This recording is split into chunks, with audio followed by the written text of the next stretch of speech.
We like to spend a lot of time talking about great organizations and foundations throughout our community, and one that's really important, not only just to be a safe place, but to give some great information for maybe people struggling right now, is Bright Future Foundation. And I'm really excited because Grace Anshutz is joining me on the couch. Good morning, Grace. Good morning. How are you this morning? Good. You guys have been busy. Yeah, we have been. I think the difference in the combination between working on our programs and working on our fundraising efforts like the Winter Culinary Weekend, we, find ways to fill the days. Yeah, find ways to definitely stay busy. And right now, just with the influx of people that we've seen come into town, I know that definitely brings just a little bit more for you guys to be doing as well. Yeah, I think post-pandemic, people weren't sure what to expect across all different nonprofits. For those of us who are in human services, we saw a dramatic increase during the COVID years. And, you were kind of like, oh, is it going to hold on as we figure out what life is, post-pandemic and in these later pandemic years? And we've seen that steady increase just continue through increased hotline calls and just requests for services in general. I mean, I can only imagine, and especially with what you do, in the way that you guys protect and do work in human services, with people being locked down together for weeks at a time, I'm sure that it made it just so much more intense. Yeah, two of the most intensifying factors of domestic violence are financial insecurity and isolation. And that's exactly what the COVID-19 pandemic and particularly the stay-at-home orders did for a lot of people in our community. There was no longer income, the resort was shutting down, there was just a lot of different factors in play economically, and then again those isolation factors, kids aren't going to school, people aren't going to work, they're working at home, and for a lot of families that was a really intense time and a really challenging time, and so we were really proud to be able to be there to serve that increased need in our community. So even though we've talked about it a little bit when I got to chat with you last time, for people that don't know what Bright Future Foundation is, how would you explain it or describe it to people? So Bright Future Foundation is Eagle County's only community-based domestic violence, sexual assault, human trafficking, and stalking agency. And so we serve survivors of any of those four areas in a lot of different ways. Emergency housing and our crisis hotline are really what we see as crisis intervention. And then we have some long-term healing as well through legal advocacy, behavioral health services, and then a few different housing programs and case management as well. And then another part of our program that we're really proud of, I think, is our youth programming. And really, we believe that the best way to stop domestic violence in our community is really to invest in our youth. And so we do that through two different programs. An in-school program called Hotspot Mapping that really empowers the youth in our community to talk about issues of safety in their schools and to identify unsafe and safe spaces. And then our Buddy Mentors program, which has just really been a core tenet of our programming. It's been around for a really long time. It's based on the national Big Brothers Big Sisters model of one-on-one mentoring, and we pair a local youth in our community who is in need of a positive role model and a positive adult in their life to enjoy our great valley and all that it has to offer in a one-on-one mentoring way.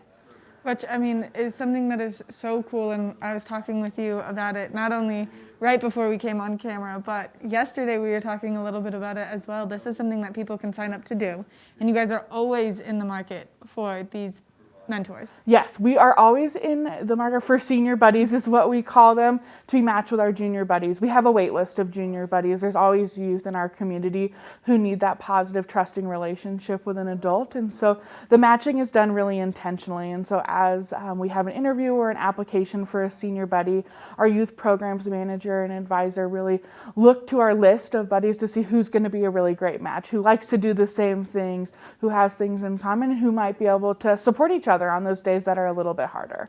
Which, I mean, is something that's so crucial because as I was reading the email that you sent me yesterday, statistically, having this improves kids' well-being and kind of the quality of life that they have tenfold.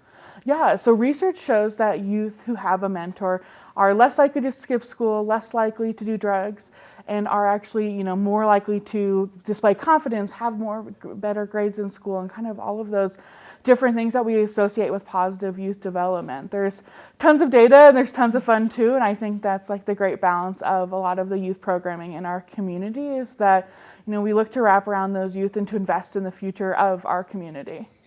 Which is absolutely incredible, and I mean, I'm excited just for Bright Future to even be here, because I think this is such a crucial resource that people know we have. And I feel like a lot of people maybe are like, oh, I don't need it. But if you are just struggling in any way, shape, or form, this is such a solid resource for people to kind of lean on. Yeah, there's a lot of different elements to domestic violence, and there's a lot of different stages in relationships. And so we really believe that domestic violence takes a lot of different forms, whether economic abuse, emotional abuse, or physical abuse. So often people are like, oh, someone else might need it more. There's, a lot of different factors that would prevent someone from accessing our services, and a huge part of that is the stigma of asking for help. And our community is really working to make sure that regardless what your behavioral health issues are, whether surrounding domestic violence and sexual assault, or just more general mental health, there's a lot of great organizations that we're able to partner with just to make sure we serve those that our agency is able to specialize in, but there's a lot of other amazing organizations doing the work so that we can come together to build more positive relationships and to make sure that people who need help are able to access services without the kind of anxiety and stress around financial insecurity.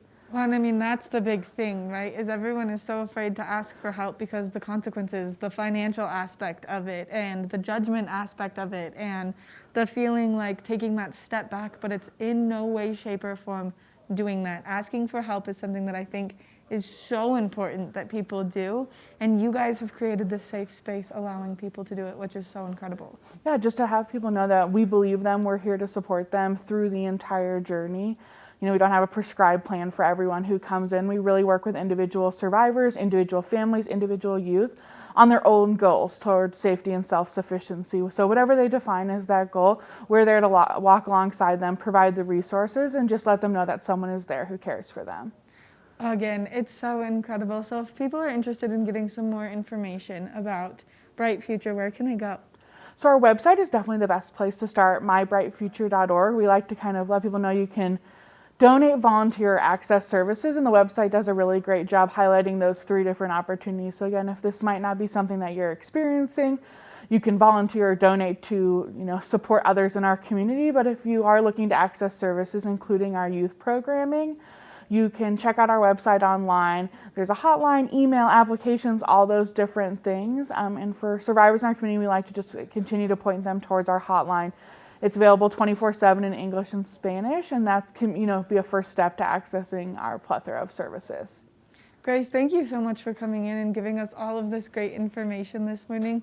I love what you guys do, and I think it's such an important piece of our community, and it really shows how we all come together to support those in need. Well, thank you so much for having me. Awareness is a huge part of what we do, so to be able to have local media outlets that support in terms of spreading the word about what we do is so critical to the work that we do, so thank you. Thank you again for coming in, and we love to have you. You can come back and hang out with me whenever you want, because I just think you're so wonderful. Make sure that you check out mybrightfuture.org. Yep. To get more information on everything that they do here in our community, only because it's so incredible. And you can become a mentor for the children here that maybe just need a little bit of a lending ear and some adult guidance and just that positive energy that everyone radiates. We're going to take a short break, and when we come back, we've got the Town of Vail Police coming into the studio to chat with us. So